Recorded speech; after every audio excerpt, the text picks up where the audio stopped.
All right, so today we're going to be taking a look at this thing called the P.U.B matrix.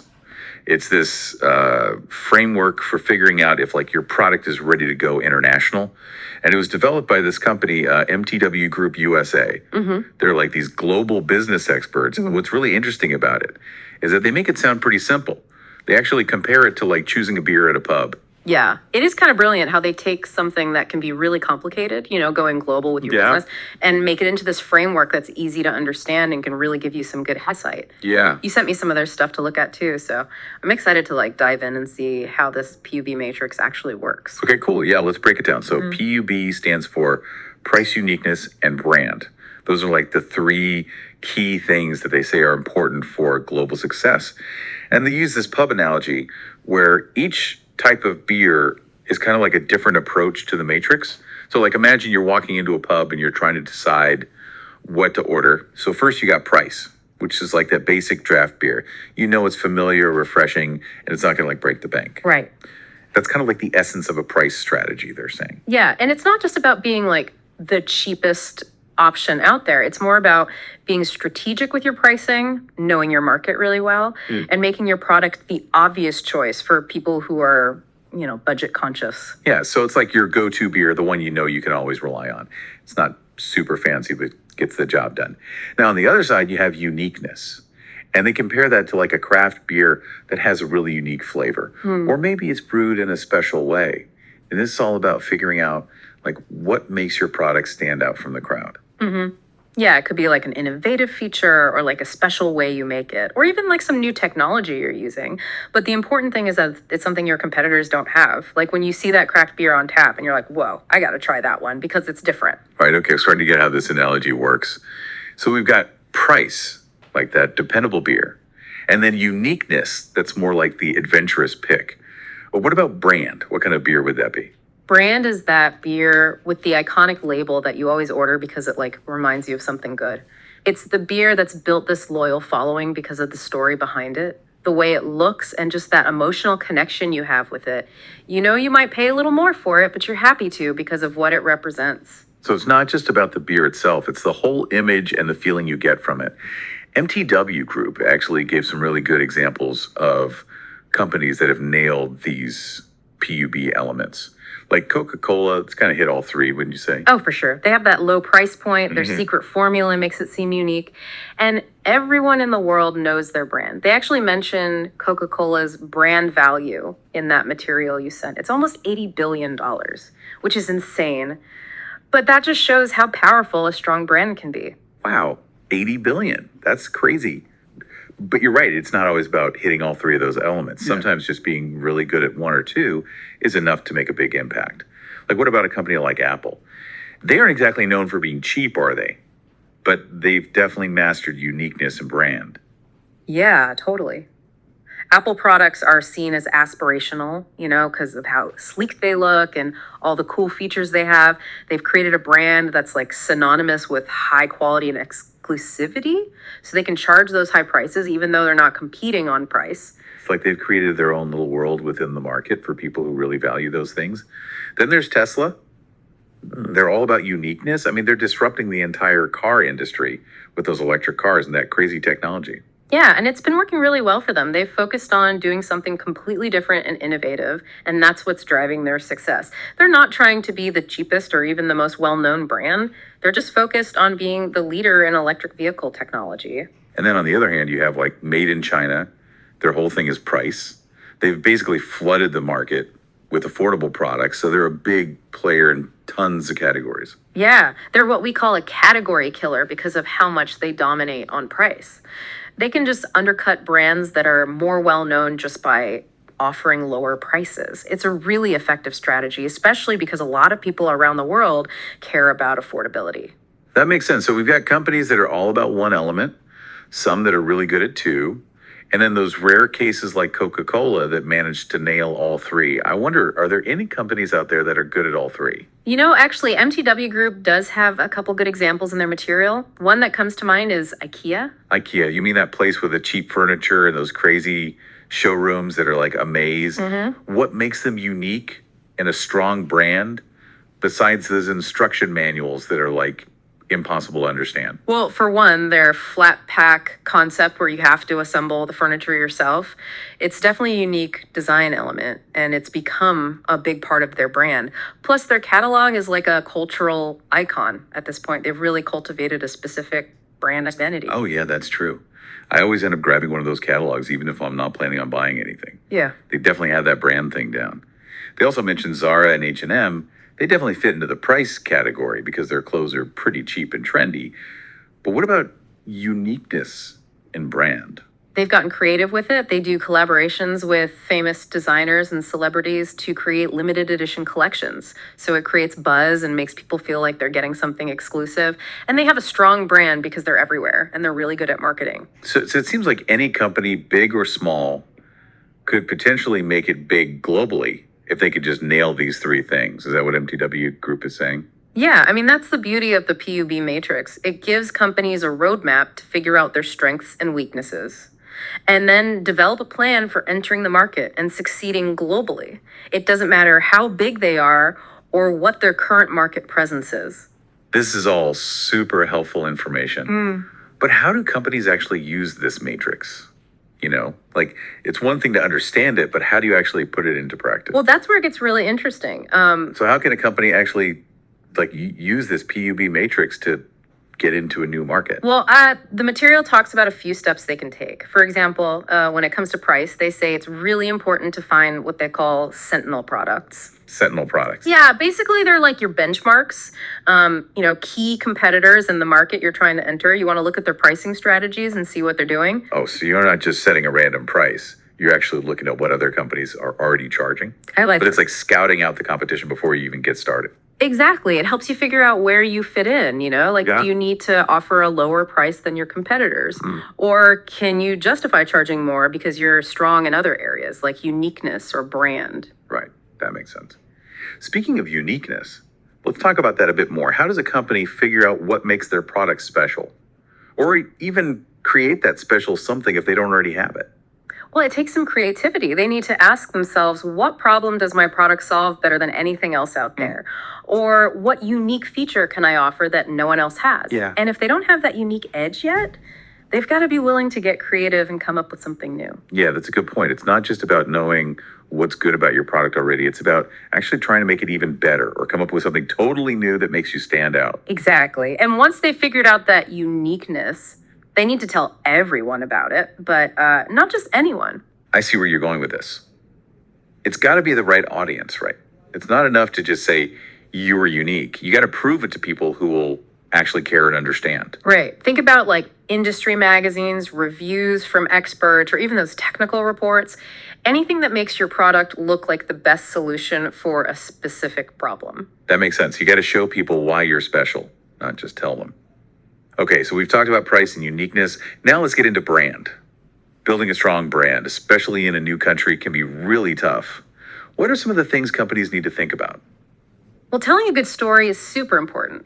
It's about coming up with a story that connects with people in that market, something that speaks to their values or what they want in life. A good story can really make people feel something. So it's not just about what the product does, but the feeling it gives people. It's like you're giving the product a personality that people can recognize and connect with. What else did MTW Group say about building a brand? They said it's also important to turn that story into something visual, like a cool logo, eye-catching packaging, a website that looks good. All those things help create a strong brand identity. Yeah, it's like you're giving the product a face that people will remember.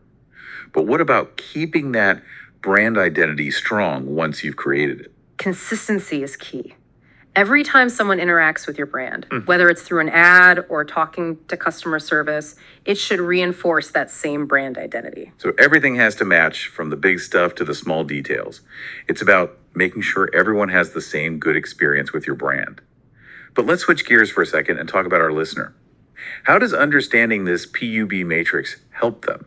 It's not just for businesses, right? No, not at all. I actually think the PUB matrix can be really useful for anyone who buys things. It can help them be more aware of why they buy things and make better choices. So it's about being a smarter shopper. Yeah, like think about the things you buy. What are you drawn to? Are you always trying to find the cheapest thing? Or do you care more about certain features or if it's a brand you like? When you understand your own motivations, you can make better decisions. Wow. I've never thought about my own shopping habits like that before. Yeah, it can be pretty eye-opening.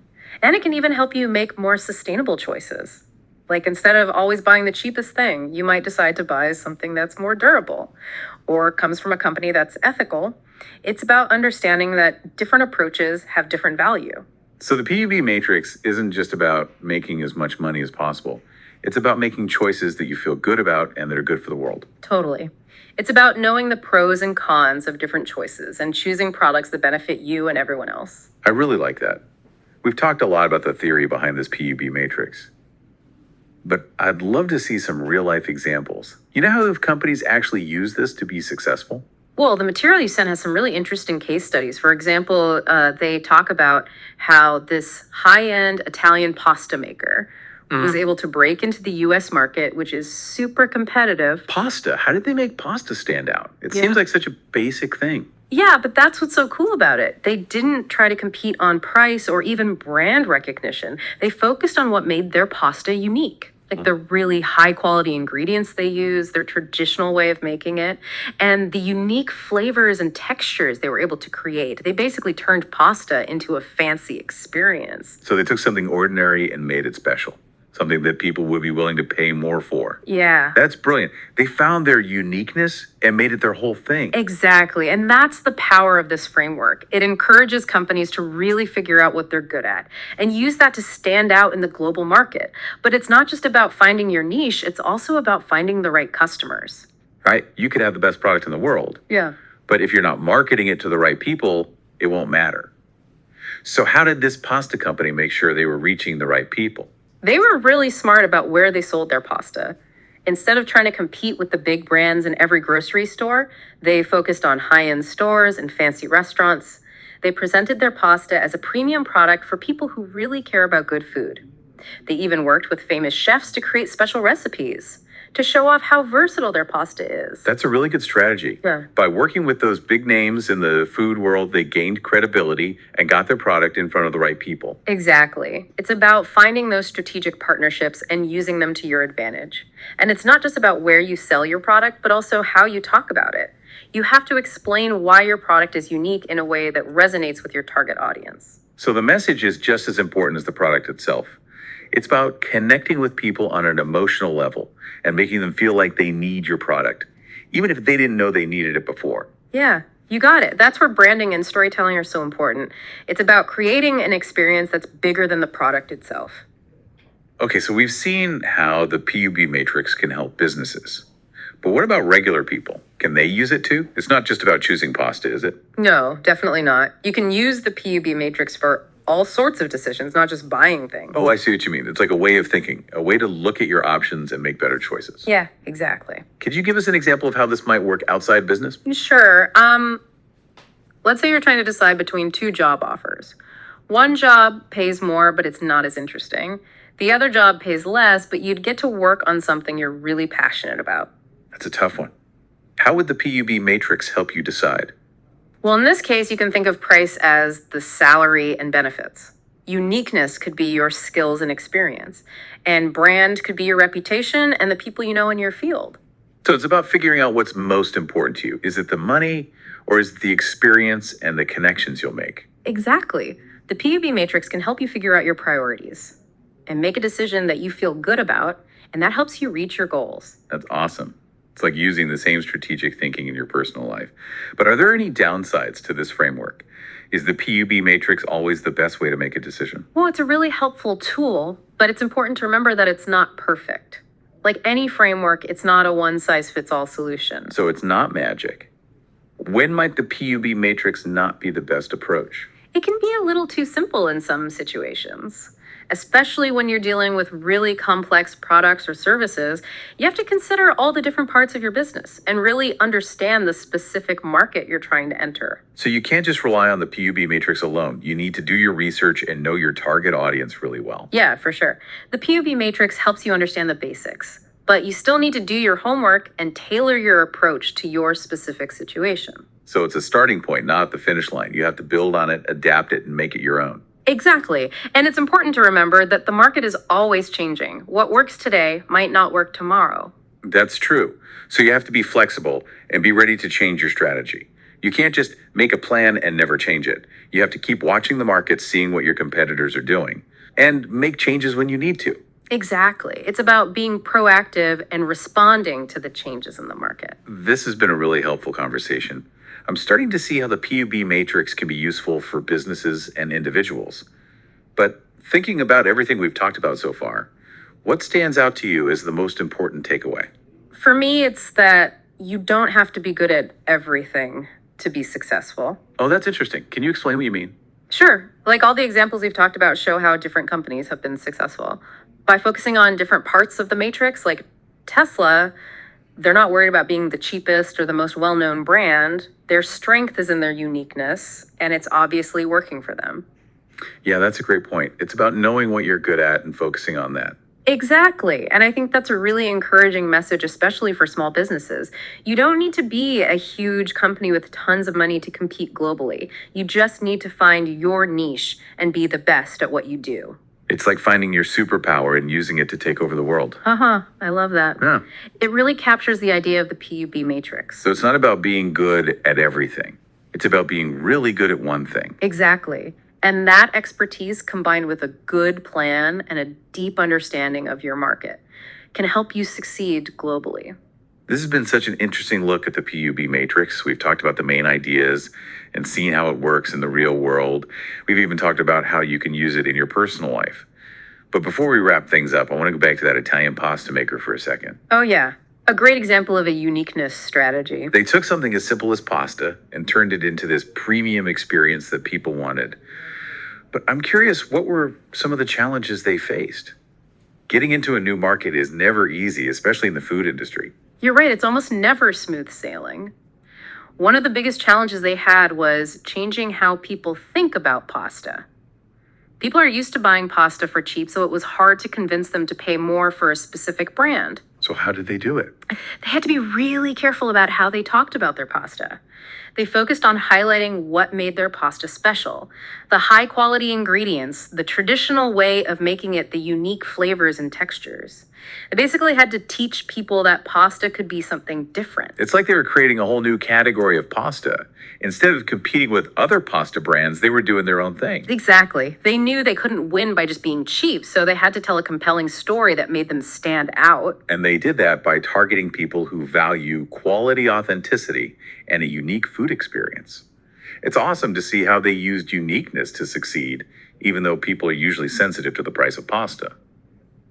But what about brand? How do they build a strong brand in a new market? Well, they focused on creating a sense of exclusivity and luxury. Their packaging looked really elegant and simple. Their marketing materials showed the art and craftsmanship behind their pasta. And they were very careful about where they sold it to make sure it matched their premium image.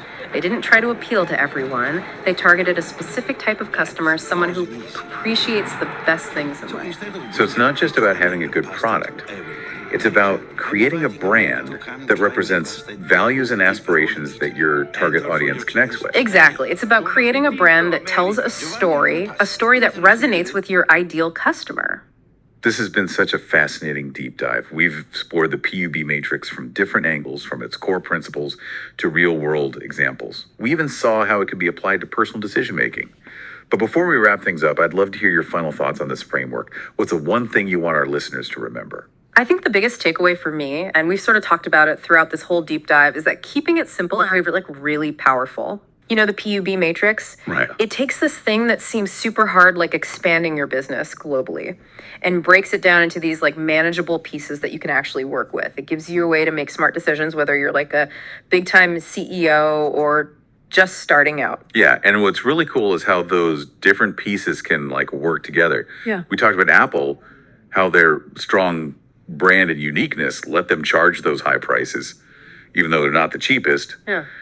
And then there's Made in China, where price is their main thing, and that's how they've taken over so many markets. Mm-hmm. It's like finding the right balance, you know? Mm-hmm. You got to figure out the best mix for your product and the people you're trying to sell to. But in the end, it all comes back to those three things: price, uniqueness, and brand. And what I find really interesting is that this framework isn't just for businesses. We talked about using it for personal decisions too, like choosing between jobs. Oh, yeah, for sure. It's like a tool for making better choices in all kinds of situations. Yeah. Exactly, like you're stepping back, looking at what's important and figuring out what matters most to you in that moment.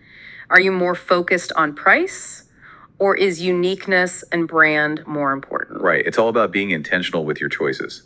We really like that. Yeah, and the best part is it's not even that complicated to understand, but it can give you a lot of insight. This PUB matrix has really changed how I think about how companies compete and do well around the world. But for me personally, the biggest thing I've learned is that you don't have to be good at everything to succeed. That's so true. Like you were saying earlier, it's about focusing on your strengths, what makes you unique. And building your strategy around that. You don't have to be a master of everything, just a master of one. And if you combine that with knowing your market and having a clear plan, you can achieve amazing things. Couldn't have said it better myself. Well, this has been a super insightful deep dive into the PUB matrix. We've covered a lot of ground today, from the basic ideas to how it's used in the real world. We even saw how it can help with personal decisions. Yeah, it's been a great conversation. Thanks for joining us today, everyone. And remember, next time you're making a decision, whether it's for your business or just for yourself, think about those 3 letters, PUB. Yeah. And ask yourself what's most important to you in that moment. Are you going for price, uniqueness, brand, or maybe a little bit of all 3? That's something to think about. Until next time, keep learning, keep asking questions, and keep choosing your beer wisely.